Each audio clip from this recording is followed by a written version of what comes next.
హైదరాబాద్ లో ఆకతాయిలు రెచ్చిపోయారు. సికింద్రాబాద్ లోని 2 ఏరియాల్లో పడుకుని ఉన్న 2 వ్యక్తులపై పెట్రోల్ పోసి నిప్పంటించారు. ఆ 2 వ్యక్తులు గాంధీ ఆసుపత్రిలో మృత్యుతో పోరాడుతున్నారు. మరిన్ని వివరాలు మా ప్రతినిధి రాధాకృష్ణ అందిస్తారు. రాధాకృష్ణ, ఆ ఘటనకు సంబంధించిన డీటెయిల్స్ ఏంటి?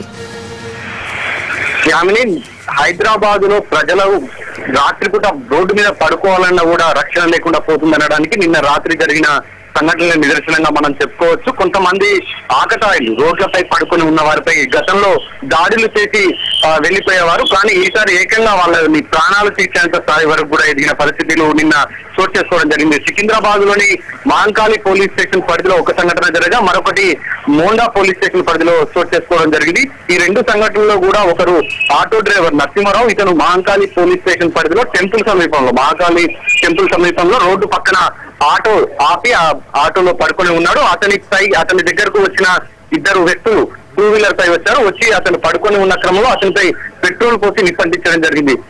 ఆ తర్వాత అక్కడి నుండి నేరుగా కొబ్బరికాయలు అమ్ముకుంటున్న ఆనంద్ అనే వ్యక్తి దగ్గరికి వెళ్లారు. మోండా పోలీస్ స్టేషన్ పరిధిలోని బోయగూడ సమీపంలో ఉన్న సాయిబాబా టెంపుల్ దగ్గర అతను ఆనంద్ అనే వ్యక్తి కొబ్బరికాయల వ్యాపారం చేస్తున్నాడు. అతను అక్కడే పడుకొని ఉన్నాడు. అతని దగ్గరికి వెళ్ళిన తర్వాత కూడా అతనిపై పెట్రోల్ చూసి నిప్పండించడం జరిగింది. ఆ తర్వాత అక్కడి నుండి 2 2 వీలర్ పై వెళ్లిపోవడం జరిగింది.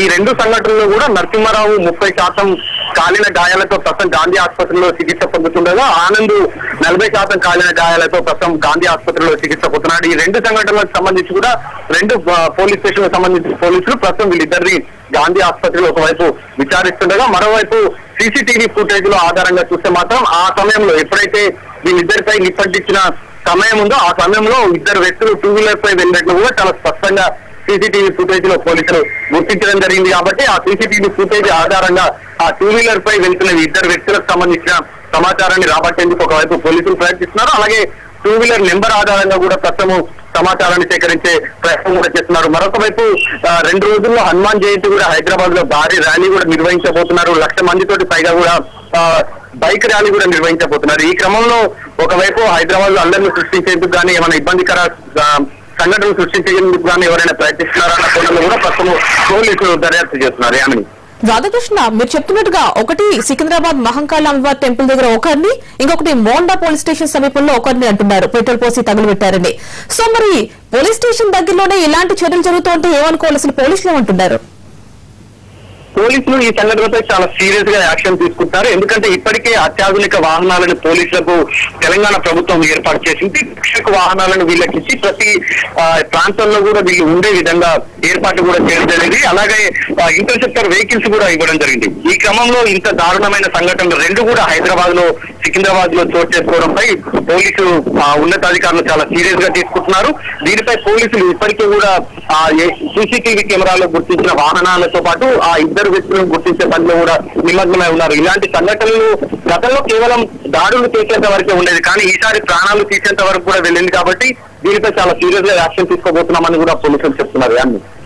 అసలు ఈ చర్యలు కనుక ఆకతాయిల పనేనా, లేకపోతే ఏమన్నా ఇంకా సోషల్ యాక్టివిటీస్ కి వ్యతిరేకంగా చేసే వాళ్ళు ఎవరైనా ఉన్నారా? యాంటీ సోషల్ యాక్టివిటీస్ వాళ్ళు?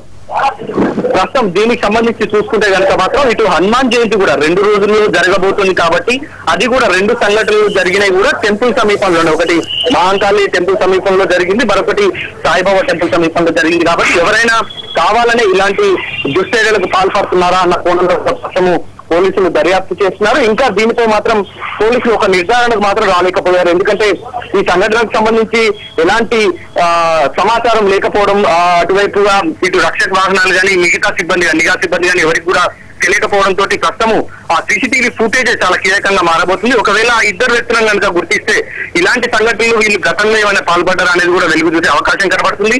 కేవలం వీళ్ళు ఆకతాయిలేనా, లేకపోతే శాంతి భద్రతకు విఘాతం కలిగించేందుకు ఇలాంటి సంఘటనలు సృష్టిస్తున్నారా అనేది కూడా తెలిసే అవకాశం ఉంది. Right Radhakrishna, thank you.